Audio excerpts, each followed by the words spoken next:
नमस्कार दर्शकों, स्वागत है आपका। आज हमारे साथ मौजूद है शौर्य एस्ट्रोलॉजर के जनक संजय श्रीमाली जी। आज हम उनसे जानेंगे वास्तुशास्त्र और राशिफल के बारे में विस्तार से। वास्तु के बारे में जो भी समस्याएं लोगों को घर में आ रही है, उसके कारण उनकी पीड़ाएं जो है वो सब, उसके कैसे निराकरण होंगे, क्या है वो सब हम जानेंगे।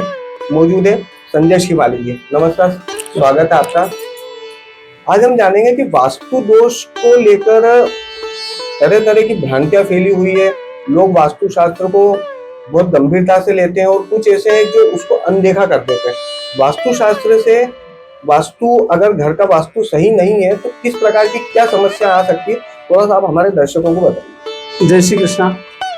जी हाँ, आपने जो बोला वो वास्तु के हिसाब से सब सही है। वास्तु दोष के कारण से कई दिक्कतें आती हैं। वास्तु के बारे में जैसे बोला कि घर के भी अपन दिशाएं बदलना या फिर कुछ कहीं पर कुछ सामान है वहां से हटा के, जैसे दीवार घड़ी का भी होता है, तो बहुत सारी ऐसी चीजें होती है। तो ये वाकई में ऐसा संभव है कि एक घड़ी दीवार से हटा के दूसरी जगह पर ने लगा दी, या फिर कुछ सामान वहां से हटा के कुछ ऐसा करते हैं, तो इन सब चीजों से प्रभाव पड़ता है? जी हाँ, घड़ी जैसे कि सही डायरेक्शन में लगी होगी तो उसका आपको रिजल्ट भी अच्छा आएगा। कुछ कलरों का भी रहता है, कलर सही दिशा में सही कलर करेंगे तो सही लाभ होगा। और वास्तु दोष से कई परेशानियां आती देखी है। इसका कुछ समाधान, वास्तु का ऐसा कुछ वास्तु दोष से समाधान और क्या क्या समस्याएं आती है एक इंसानी जीवन में, परिवार में क्या क्या समस्या आती है? वास्तु दोष ईशान कभी ईशान कोण खराब है तो मेन मुखिया को ही प्रॉब्लम आएगी। अच्छा। और ऐसे ही अपनी पूरी जो आठों दिशा है, आठों दिशाओं में जो दोष पाया जाएगा, उसी से घर में कोई ना कोई अड़चने दिक्कतें आती रहेगी। जैसा आप घड़ी का बता रहे, घड़ी किस दिशा में लगाना चाहिए कि घर की स्थिति थोड़ी सी सुधरे? हमारे दर्शकों को ये इसका निराकरण, इसका जवाब चाहिए कि इसका दोष का निवारण कैसे होगा। घड़ी भी आपके डायरेक्शन जैसे उत्तर दिशा या पूर्व में लगाओगे तो आपको उसके अच्छे रिजल्ट आएंगे। पश्चिम में वो चिंताएं देगी तो दक्षिण में ये समय आपका खराब होगा। ऐसा कौन सा वास्तु दोष, कौन सा ज्यादा खतरनाक ऐसा वास्तु दोष हो सकता है? जैसे अग्नि कुंड में अपन अग्नि नहीं रखते हैं वहां पे, या अलमारी नहीं रखना, अपने को तिजोरी नहीं रखना।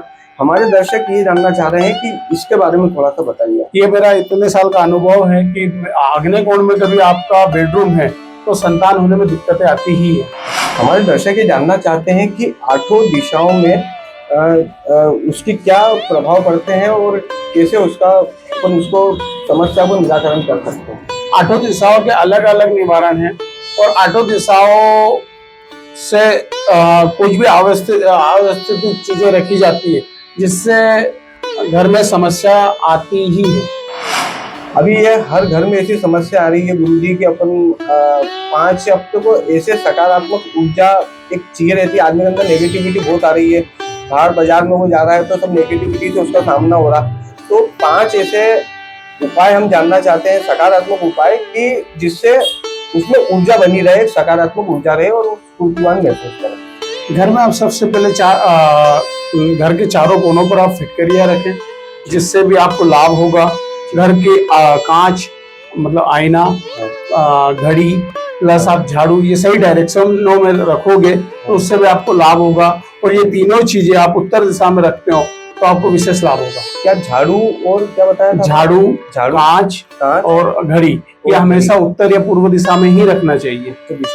घर के मेन द्वार को आप साफ सफाई रखें और मेन द्वार पर आप अधिकतर जितने स्वच्छ रखोगे या स्वास्तिक या ओम बनाते हो, उससे भी घर के रिजल्ट अच्छे आएंगे।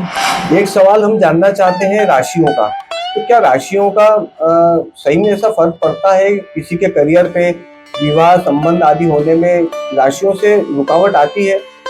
जी हाँ, राशियों से बहुत कुछ फर्क पड़ता है और अपने जीवन में उसके दुष्प्रभाव भी पड़ते हैं। राशियों में जैसे शत्रु राशियों से व्यवहार है, आपकी पार्टनरशिप है, या दाम्पत्य जीवन में इसका असर पड़ता है। जब जैसे पेपरों में भी आ जाते हैं कि एक तमाम उनने कोई सी भी एक राशि निकाली है, वो वृषभ जैसे राशि है, तो उसका जो राशि फल है वो पूरा उनने 5 लाइन में लिख दिया, तो वो वाकई में वो वृषभ राशि वालों के लिए वो ऐसा होता कारगर है वो, कि बस ऐसी भ्रांतियां चली आ रही है? नहीं सर, वो ऐसा कुछ भी नहीं है। आपकी कुंडली के आधारित पर ही गोचर चलेगा और कुंडली पर जो गोचर है, गोचर के आधार पर ही सबके लिए एक राशि महत्व नहीं करते। अक्सर ये देखने में आता है कि कई लोग शनि और राहु से मतलब डरते हैं, और शनि की साढ़ेसाती चलती है तो वो घबराते भी हैं थोड़ा सा। तो क्या उनका ये डर वाकई में वाजिब है कि मतलब, और इसका निराकरण है संभव? अगर शनि की दशा है तो कुछ ऐसा गलत हो रहा है या फिर कुछ ऐसी चल रही है स्थितियां, तो उसका निराकरण है संभव? हमारे दर्शक शनि से डराया नहीं जाता। शनि की दृष्टि खराब है, शनि खराब नहीं है। अच्छा। और शनि जिस नाम से जैसे आपको भ्रमित किया हुआ है, डराया गया है, ऐसा कुछ भी नहीं है। शनि आपको लाभ भी देता है। तो शनि की जैसे साढ़ेसाती का और वो चलता है उसमें, तो वो साढ़ेसाती में उसको ऐसे परिणाम मिलते हैं या फिर उसके मतलब उसके सकारात्मक परिणाम नहीं रहते, उसके अनुकूल नहीं रहते परिणाम, तो वो क्या कर सकते हैं अगर शनि की दशा है और अगर परिणाम ऐसे अनुकूल नहीं आ रहे, तो क्या निराकरण है उसके लिए? उसके लिए आपको हमारे ऑफिस में मिलना पड़ेगा, संपर्क करें, उससे निवारण दिया जाए। चलिए, अब हमारे जाने का वक्त हो गया है। जाते जाते हम गुरु जी से आखिरी सवाल ये जानना चाहते हैं कि आपने किसी को ऐसा उपाय दिया हो जिससे उसे अपनाया हो और उससे बहुत फायदा हुआ हो? ऐसे कई परिवार हैं जिनको लाभ हुआ है, पर ये तो कुंडली के देखकर ही उपाय दिए जाते हैं। मैं किसी का नाम सार्वजनिक नहीं ले सकता। चलिए दर्शकों, फिर होती है जल्दी मुलाकात एक नए सेगमेंट के साथ।